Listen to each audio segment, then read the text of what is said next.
Is This Normal, Doc? A podcast sponsored by Tanner Clinic. Disclaimer: the information shared in this podcast is for general informational purposes only and should not be considered medical advice. While our podcast will provide helpful suggestions and insights, every individual's health situation is unique. For specific medical advice, diagnosis, or treatment, please contact your personal healthcare provider. Welcome to Is This Normal, Doc? The podcast where we talk about what's normal and what's not with the expertise of our Tanner Clinic providers. I am your host. My name is Hope, and today I have joining me Victoria. Hi there. I'm also on the marketing team here at Tanner Clinic, and I'm happy to be talking with these lovely ladies today. Today, our guests are our beautiful and wonderful diabetes educators. I'm going to give them the opportunity to tell us a little bit about themselves and how they got into this field. So go ahead. My name is Cindy Johnston. I'm a registered nurse. I've been a nurse for a lot of years. For most of those years, I have been a diabetes educator, 21 years now. I decided to go into teaching after working on the floors for a long time, thinking it'd be a great way to accent my career. I came to Tanner Clinic 6 years ago and said, you folks need a diabetes education program here. And they agreed. That was nice. My name's Gina Carling. I am also a registered nurse, and I have been a diabetes educator for a little over 10 years. So I think we have a combined 30 plus years. I actually became a diabetes educator. This is a funny story. I was a nurse on the floor at a hospital where Cindy worked, and she called me up one day and said, Gina, do you want to be a diabetes educator? And I said, I don't know. Do I want to be a diabetes educator? And she said, you absolutely do. And I said, well, I really love my nursing job. Can I stay working on the floor? And she said, you can do whatever you want to. You can do a little of both. And I think it was maybe 1 week, and I quit my nursing job or quit working on the floor and became a diabetes educator with Cindy. And it's great stuff. She's taught me everything I know. That's cool. I didn't know you guys had worked together before. Yes. So you have a history. I know who to choose. So I wanted to know, what are some common misconceptions about diabetes that you hear all the time? Okay, most people, I think, would like to hear that diabetes will go away. And it actually doesn't. So when a person has diabetes type 1, type 2, they can be under control, but it doesn't go away. There is no cure, yes. And I think a common misconception is they think that they got diabetes from eating too much sugar or drinking too much soda. And that can contribute to it, but there's a huge genetic, lifestyle, lots of variables that go into whether or not a person gets diabetes. And so that's another misconception, I think. I feel like I've thought both of those things probably. So Yeah, same. I'm definitely I'm going to learn a lot. definitely chugging down a Dr. Pepper going, oh, you know what? This probably isn't the best thing for me to do right now. Probably not. I first want to start off talking about a little bit about what diabetes is. So I was hoping that you guys could shed some light on, one, what diabetes is, and two, how someone goes about getting diagnosed for diabetes. Well, diabetes is an autoimmune disease, and it is very genetic, and it can be also environmental as well. But for the most part, as we look at people that get diabetes, it is passed down literally more from genetics.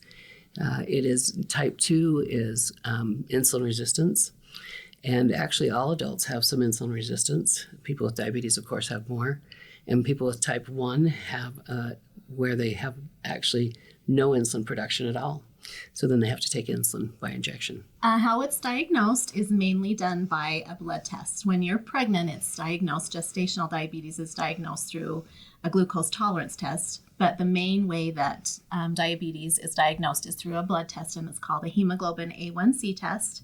And they do a sample of your blood, and they test and see how much glucose is stuck to hemoglobin cells. And it's in a percentage, and a percentage of 6.5% or higher is a diagnosis of diabetes, and a percentage of 5.7 to 6.4 is a diagnosis of pre-diabetes, which millions and millions of people have. And we will be talking about that. Yes, we have some questions. We have some questions for sure on that. So, speaking of prediabetes, what are some symptoms of prediabetes or diabetes that might be experienced? So lots of times there are no symptoms, and that's one of the things about especially prediabetes is you don't have any symptoms, and it just progresses very, very slowly. But one of some very common symptoms of diabetes or higher blood sugars are blurry vision is one that's very common, thirst, drinking a lot of water, urinating a lot. Can we say urinating? This is a medical This podcast. is medical. You can say whatever you want. And you're just really, really tired. But everybody is tired nowadays, so it's a hard one. It's lots of times it's very hard to diagnose or self-diagnose. The thing that drives people to the doctor most often is the excess thirst and excess urination. They wonder what's going on, and thank goodness they do. Right. Just like the other day, I was talking to Hope about how thirsty I've been lately, and I've just been craving like oranges and grapefruit a lot. And she goes, Victoria, it's the winter time. You probably just need to get out in the sun more often. You probably don't have Or like you have scurvy or something, or you need more fresh fruits. So it could be any number of things. It could be scurvy Or diabetes. or diabetes. There's really no in between. But I was going to say is sometimes it is the eye doctor or a urologist that diagnoses diabetes because the only complaint they have is I'm urinating a lot, something must be wrong, and they go in and it's the urologist or a doctor that diagnoses them with diabetes. And that would be them ordering that test for the A1C? No, they actually find it in their urine. Oh, okay. A urologist would find it in their urine. Okay. Oh. And then they say, you have diabetes, you need to go see your doctor. Ooh. You need to go That's see right a on. diabetes educator. Learn how to manage it. It's the only way. I know that you said that there sometimes are hidden symptoms for diabetes and prediabetes, but are there things that people may come in for thinking that they have diabetes, but it's not necessarily? Like, are there similar symptoms that mimic diabetes and prediabetes, and it's actually something else? I think it's more the opposite. I think they don't know that they have diabetes and they go in like the things that we talked about. They're extra thirsty, they're urinating a lot, their vision has become blurry, they have numbness and tingling in their feet. Those are common symptoms, but they don't really know that they have diabetes. They just think something's wrong. And for people like me, so I do have an autoimmune disease, and I get a lot of those symptoms, but we'll talk about later how we have done some testing with you guys. Yeah. And I know for a fact I don't have diabetes, but I may have some other things going on. If someone has hypoglycemia, in other words, low blood sugar, that can be the same thing as they drop low as the symptoms of a stroke. Oh, wow. So sometimes that gets confused. Really? Yep. Yes, that's true. So it might not be a stroke, but maybe just in case. If you're lucky it's not. Exactly. Do like hypo and hyperglycemia kind of go hand in hand with diabetes, or are they just totally separate blood sugar related issues in the body? I think lots of times hypoglycemia is a precursor to It is. Okay. diabetes. Leads to it many times. We've Yes. seen many a patient Yeah. with a history of hypo. Yep. We know the differences between types of diabetes, but how do you go about treating each of the different types of diabetes? Is it similar? Is it different? When a person's diagnosed with type 1 diabetes, it's usually the symptoms come on very quickly. And sometimes they're hospitalized. Usually they're children. But we see type 1, in any age. But they need insulin, and they need insulin right off the bat. If it's type 2, many times they'll have symptoms after they've actually had diabetes for quite a while. And it just depends on how high their blood sugars are as to what they need. So they usually will need oral medication, sometimes insulin, but all of them need to have the same exact things in diet and exercise. We teach all of those things so that they are aware of lifestyle.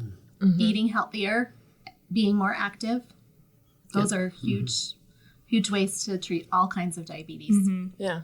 So what's the benefit of coming to see somebody like you who is certified in diabetic education versus a generalist? Well, that's all we do all day, every day is diabetes. And we have insight into the latest and greatest technologies, the insulin pumps, the continuous glucose monitors to help monitor them. We go beyond just the basics of diet, which is super important, but we also can teach them everything about their medications that they're on. And we do that, talk about the benefits and side effects of all of the medications that their providers have prescribed. And we have the time, and we take time with them. The providers don't have that kind of time. They need to see their next patient right off, and we spend up to 2 hours with a patient many times, sometimes a little more if they need it. But for the most part, we have a curriculum, and the curriculum is guided by the American Diabetes Association. And so we have just everything we need right there. And we give a lot of handouts so people can take things home and read them, because they do get a lot of information when they come. It's like drinking through a fire hose. Oh, yes.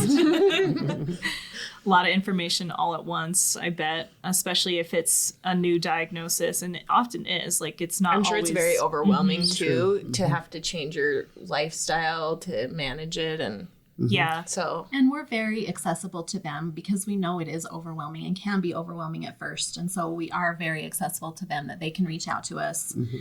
They've called us on the weekends before, evenings, whatever. We try to be accessible and helpful, because at first it is super overwhelming when you get that diagnosis. It's not always going to be like that, but there's a lot at first for it. I'm sure too, especially if you're a parent and your child is experiencing type 1 diabetes, and if you don't have a super family. It's already hard enough to be a parent. Right? And then to have something like that kind of come crashing into your life and trying to figure out what you can do to keep your child healthy. Or if you're pregnant and you get gestational diabetes, like you're already, dealing with growing a baby. And now on top of that, you have to try and figure out how to keep yourself healthy throughout that. So. And it is very important too. So we make sure that they get every bit of information that they need. So do they come and see you once or multiple times?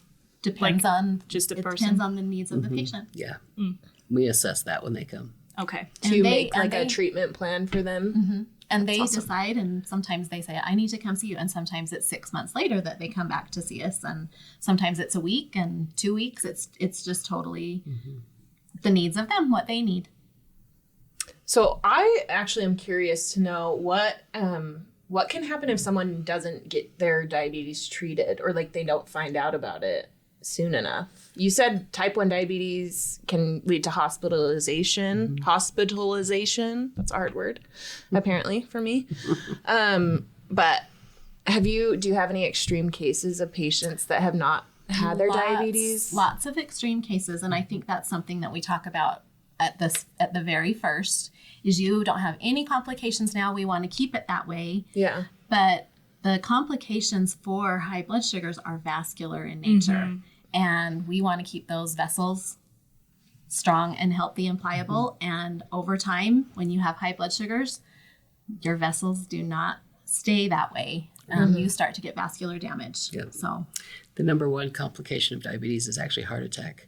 Heart attack and stroke, and about 52% of the people that have heart attacks have diabetes. And not all of them know that until they have their blood test done with the heart attack. And they find out, double whammy, you've had a heart attack and you have diabetes. So that happens a lot. I know there's like a lot of limb losses too, and that sort of thing if diabetes isn't managed properly. Is that because the blood vessels just die in the feet and that the sort little of thing? tiny vessels are affected first. And that's why so many people have the problems with their vision, their kidneys, and then especially that neuropathy in their hands and feet. And sometimes the complications with the amputations in the toes and things like that. And so the blood flow becomes less and less, but most of them will have actually a sore that won't heal. And so then that leads to amputation, but not as much anymore as it ever used to. People do worry about amputation a lot, though. That's the number one worry a lot of times when we ask them, what's your biggest concern? Oh, I want to keep my limbs. Okay, well, that's good. That comes after. Well, then keep coming to us and manage it properly. That's right. I had a lady from the hospital who had her toe amputated, and then they sent her. And when I sent her over to us for diabetes education. And when I started talking to her about the complications over time, what happens, she started to cry. And she said, I've had diabetes for 20 years. Why didn't anyone tell me? She said, I knew I had high blood sugar, but I was going to knitting group. I was going to all my grandkids' soccer games. I was doing all the things. Why didn't anyone tell me what was happening inside me to those vessels? And I think that is an important thing that we do, because they don't. I mean, lots of times they're diagnosed and they just are told, don't eat sugar. And that's all. Yeah, but I mean, what's sugar? I mean, Yes. like when Hope and I and a couple of other people on our marketing team did a trial with you, we did get those continuous glucose monitors. One of the other ladies on our team has a family history of diabetes, and like her, a direct relative has it. So I think it was good for us to learn, even as people who aren't necessarily fully diagnosed as diabetic, just to know what the different things are that do it, to spike your blood sugar and that sort of thing. Like, everybody always tells you don't eat sugar. Well, what is sugar? Carbohydrates technically are sugar, but they're not evil. Like, you do still need carbs in your diet and definitely. fats and proteins, but learning how to eat things in the correct order to make your blood sugar stay level was really cool to see. I was going to say, I think the education that I got just from wearing that for 10 days and then talking with you, I did learn that I am pre-diabetic, but it was more, I was eating maybe at the wrong times or the wrong things at the wrong times. Right. And so it was like, instead of eating a cookie or a piece of cake, you want to eat something that is not full of sugar, so that your body can actually... Or not do what even it that, needs but to. it was also, if you're going to have crackers, have some cheese with it. Have something that has some protein with it so that your blood sugar stays kind of level. And then it was cool because you guys were like, oh, go not buck wild with it, but you were like, try out different things, experiment, see how like a bowl of cereal in the morning will do that. And here I am thinking that if I eat like, I don't know, Special K, it doesn't have as much sugar as, say, like Lucky Charms, right? So I'm thinking, okay, if I eat that, it should be fine. But that is just a straight up carb. And I know the milk has some protein in it, but not a ton. So Are we sponsored by Special K and Lucky Charms? These are not sponsored. And I'm not trying to bash any companies. Just put that in there as a disclaimer. But I just Lucky really like Charms Lucky are the Charms. highest carb cereal there is. Is that true? I didn't know that. I didn't know that. There are little marshmallowy things in there. That's why they're so good, because sugar is addictive. Maybe it's Captain Crunch. One of those two. Anyway. They are also fortified with vitamins, though. I would just like to add that vitamins are also in it. And whole grains. They Yes. are taking In them off- moderation. They are But- taking them off the list of healthy foods. Did you know that? All cereals, they're taking them off the list. But yeah, even as somebody who doesn't have prediabetes, it was cool to see the different types of foods that affect it, and drinks and that sort of thing. Like, I had like a full sugar soda, and then the next day I had a diet soda or a zero sugar soda, and seeing that it didn't affect the blood sugar level at all was really interesting to see.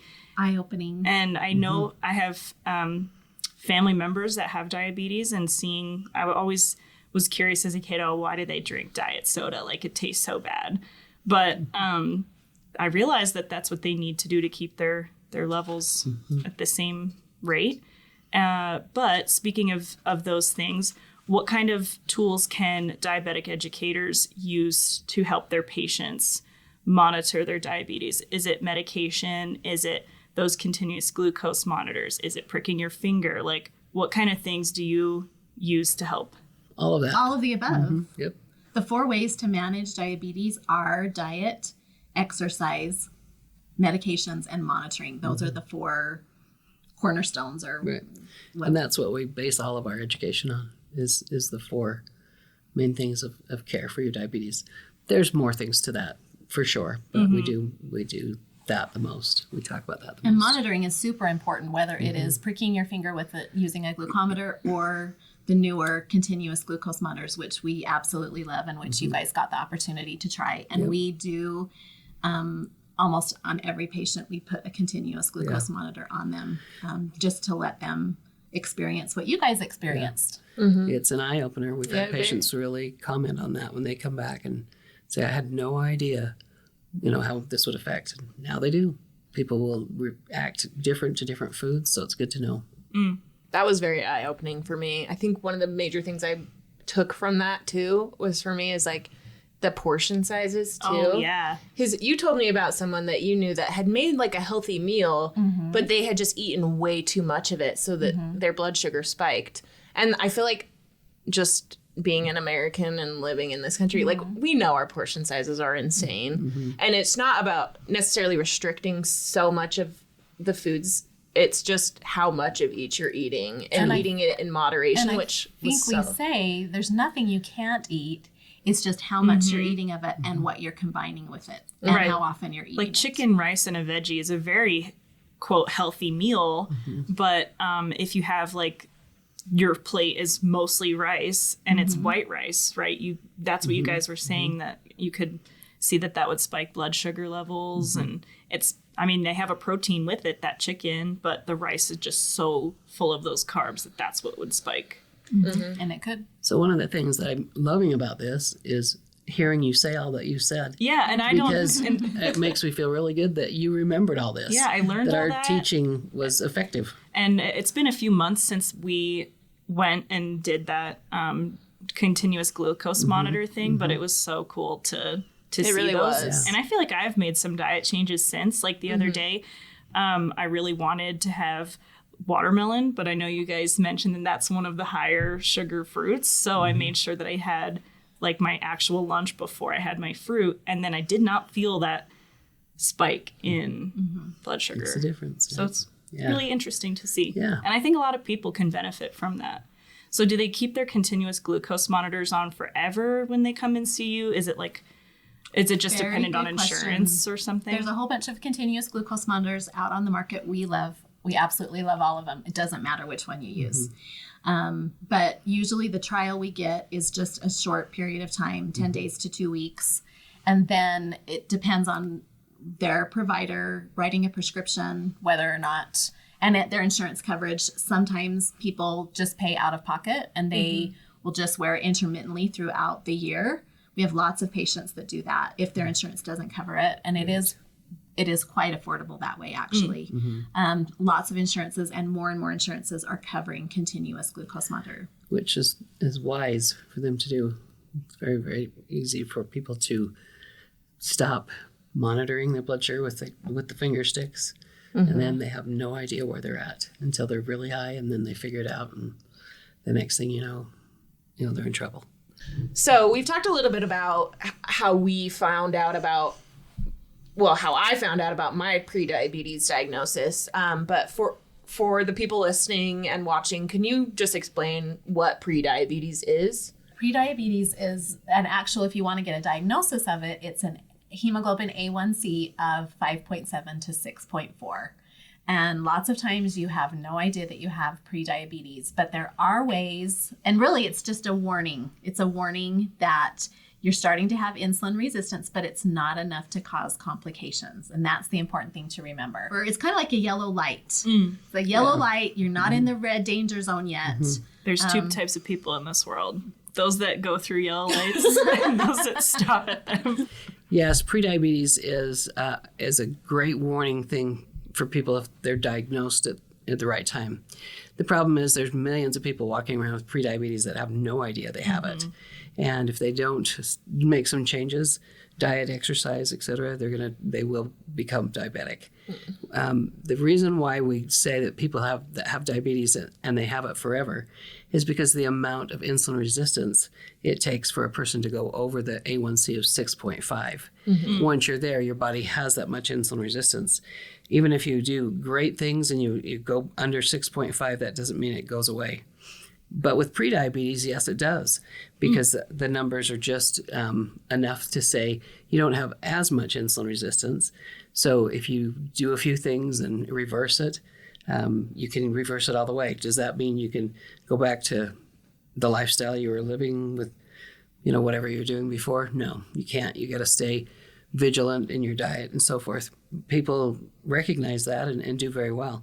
Yeah. Which is one of the best things about learning about diabetes is it's actually a great way to live a healthy lifestyle that you may not have ever heard of before if you hadn't been diagnosed. Yeah. So if you flip it around and look at it as a good thing, not a bad thing, there are some very good things that come out of being diagnosed with diabetes. Pre-diabetes as well.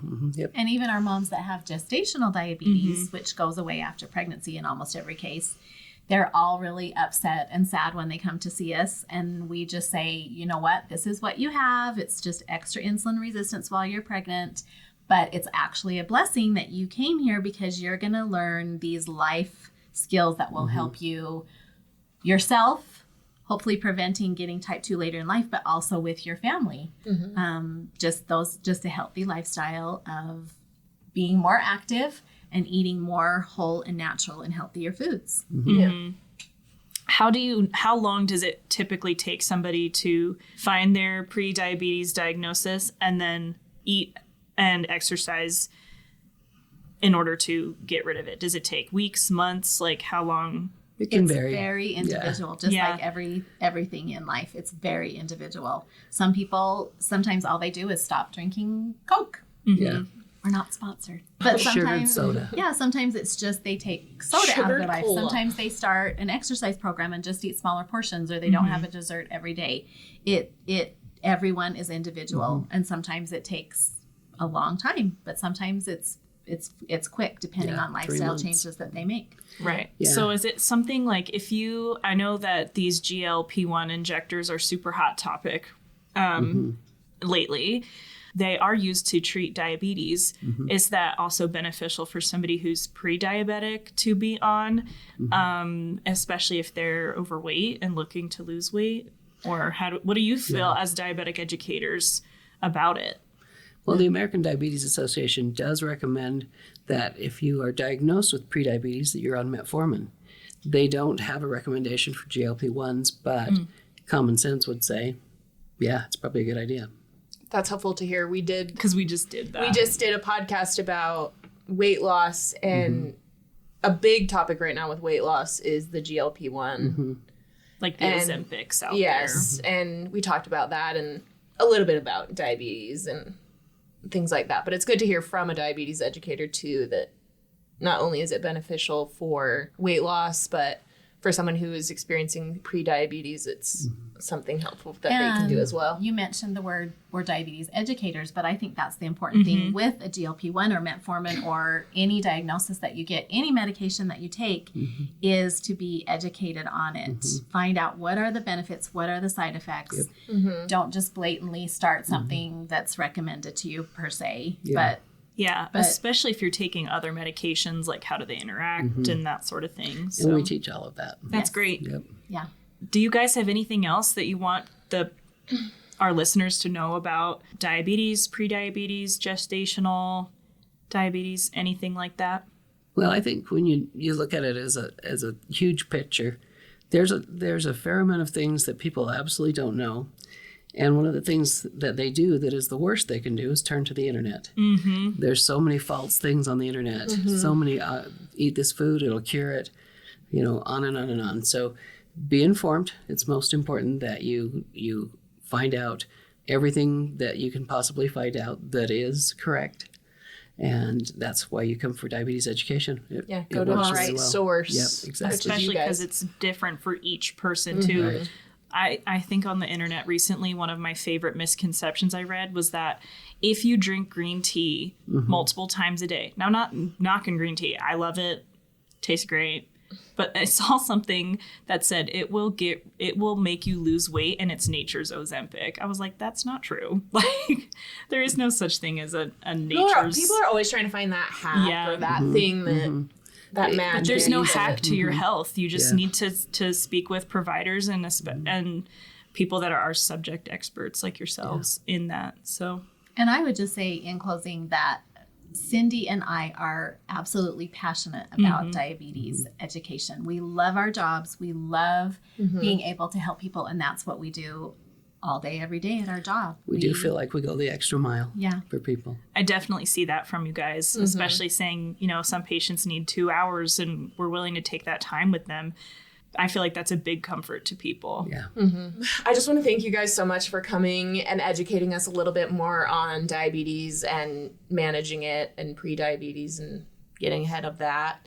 I would recommend anyone who has diabetes and wants to manage it better and understand it better, and someone who may be concerned with their risk for diabetes or pre-diabetes, I think it is so worth your time to make an appointment with one of these two ladies and really learn more about what is happening with your body and learn how to better take care of it. And they will take as long as you need. From what we've heard, they will take as long as you need to help you understand and manage it. So I highly recommend calling our appointment line and making an appointment if that's something that you're interested in.